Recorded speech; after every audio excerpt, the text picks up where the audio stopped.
A coat is a garment worn by both men and women for warmth or fashion. Coats typically have long sleeves and are open down the front, closing by means of buttons, zippers, hook and loop fasteners, toggles, a belt, or a combination of some of these.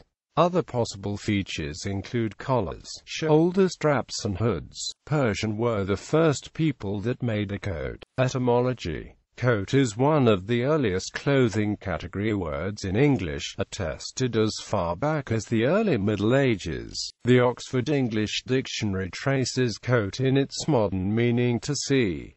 1300, when it was written coat. The word coat stems from Old French and then Latin cotus. It originates from the Proto-Indo-European word for woolen clothes. An early use of coat in English is coat of mail, a tunic-like garment of metal rings, usually knee or mid-calf length. History. The Persians, based in what is now Iran, introduced two garments to the history of clothing: trousers and seamed-fitted coats. The medieval and Renaissance coat is a mid-length, sleeved men's outer garment fitted to the waist and buttoned up the front, with a full skirt in its essentials, not unlike the modern coat. By the 18th century, overcoats had begun to supplant capes and cloaks as outerwear, and by the mid-20th century the terms jacket and coat became confused for recent styles. The difference in use is still maintained for older garments, coats, jackets and overcoats. In the early 19th century, coats were divided into undercoats and overcoats. The term undercoat is now archaic but denoted the fact that the word coat could be both the outermost layer for outdoor wear and the coat worn under that. However, the term coat has begun to denote just the overcoat rather than the undercoat. The older usage of the word coat can still be found in the expression to wear a coat and tie, which does not mean that wearer has on an overcoat, nor do the terms tailcoat, morning coat or housecoat denote types of overcoat.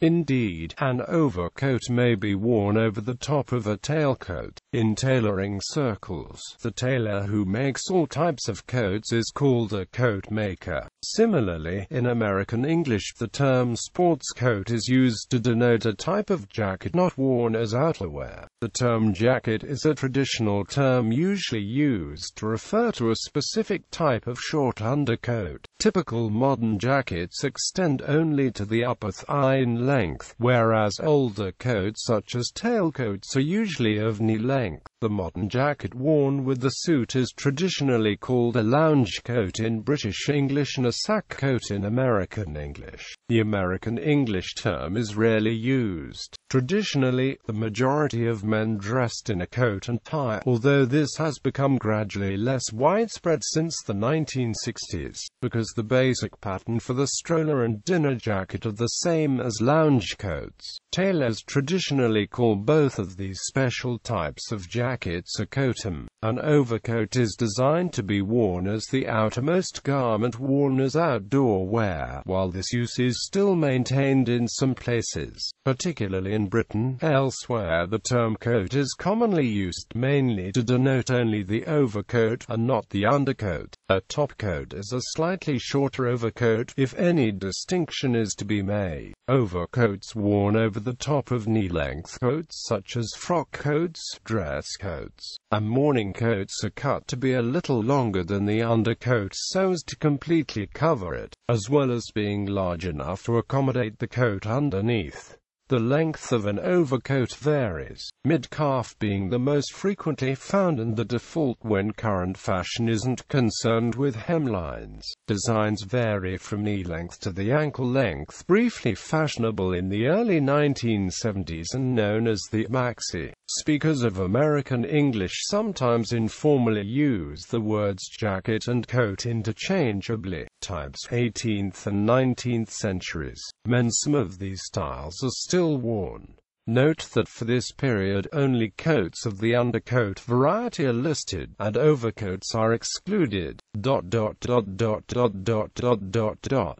Women's basque, a tightly fitted, knee-length women's coat of the 1870s. Spencer, a waist-length, frequently double-breasted, men's jacket of the 1790s, adopted as a women's fashion from the early 19th century. Redingote, a type of coat. The name is derived the English riding coat. Modern, the terms coat and jacket are both used around the world. The modern terms jacket and coat are often used interchangeably as terms, although the term coat tends to be used to refer to longer garments. Bibliography. Antoniavani, Nicholas. The Suit. HarperCollins Publishers, New York, 2006. ISBN 006-089186-6. Bird, Penelope. The Male Image. Men's Fashion in England 1300 to 1970. B.T. Batsford Limited, London, 1979. ISBN 9780713408607. Kronborg, Frederick. The Blue Book of Men's Tailoring. Kronborg Sartorial Co., New York and Chicago, 1907. Cunnington, C. Willett, Cunnington, Phyllis. Handbook of English Costume in the 19th Century. Plays Inc., Boston, 1970. Reprint. De Vere, Lewis. The Handbook of Practical Cutting on the Centerpoint System, revised and edited by R.L. Shep. R.L. Shep, Mendocino, California, 1986. ISBN 0-914046-039. Doyle, Robert. The Art of the Tailor. Sartorial Press Publications, Stratford, Ontario, 2005. ISBN 0-968303927. Mansfield, Alan. Cunnington, Phyllis. Handbook of English Costume in the 20th Century 1900 to 1950. Plays Inc., Boston, 1973. ISBN 08238014338. Stevenson, Angus. The Shorter Oxford Dictionary. Oxford University Press, New York, 2007. Unknown author. The Standard Work on Cutting Men's Garments. 4th ed. Originally Pub. 1886 by J. N. O. J. Mitchell, New York. ISBN 0-9168963331. Vincent, W. D. F. The Cutter's Practical Guide. Volume 2. All Kinds of Body Coats. The John Williamson Company, London, circa 1893. War, Nora. The Cut of Men's Clothes 1600 to 1900, Routledge, London, 1964. ISBN 08783000252. Wife, A.A. The Modern Tailor Outfitter and Clothier, 4th Revised ed. 3 vols.